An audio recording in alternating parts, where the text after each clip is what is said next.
මම තමයි සිංග්ලිෂ් කතා කරන ට්‍රෙන්ඩ් එක ලංකාවට ගෙනාවේ කියලා. මේ අහන්න. මම එහෙම කතා කරේ ඉස්සර මම ජාත්‍යන්තර පාසලට ගිය හින්දා.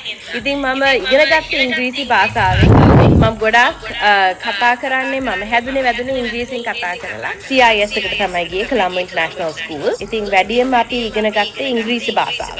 සිංහල කතා කරන්න නුහුරු භාවයක් තිබුණේ ඒ නිසයි. දන්නේම නැතුව ඒක ගොඩාක් දෙනෙක් ස්ටයිල් එකක් හැටියට පිළිගත්තට මම ඇත්තට මෙහෙම කතා කරේ මම ගොඩාක් ඉංග්‍රීසියෙන් හිතපු හින්දා ඒ වචන සිංහල වචන හොයන්න ගියාම ගොඩාක් වෙලා යන හින්දා මම ඉක්මනට ඉංග්‍රීසි වචන යොදාගත්ත සිංහලට. අද මට ඊටවුන් හොඳ මට්ටමකට සිංහල කතා කරන්න පුළුවන්.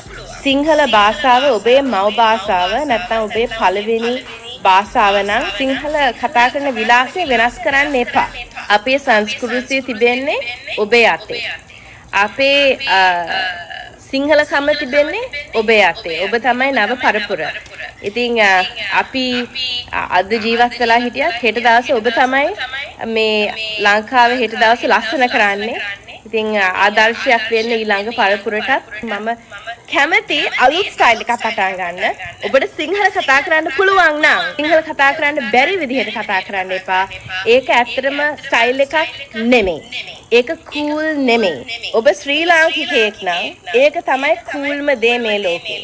ඒ හින්දා ඒ සිංහලකම ඒ ශ්‍රී ලාංකිකකම නැති කරගන්න එපා.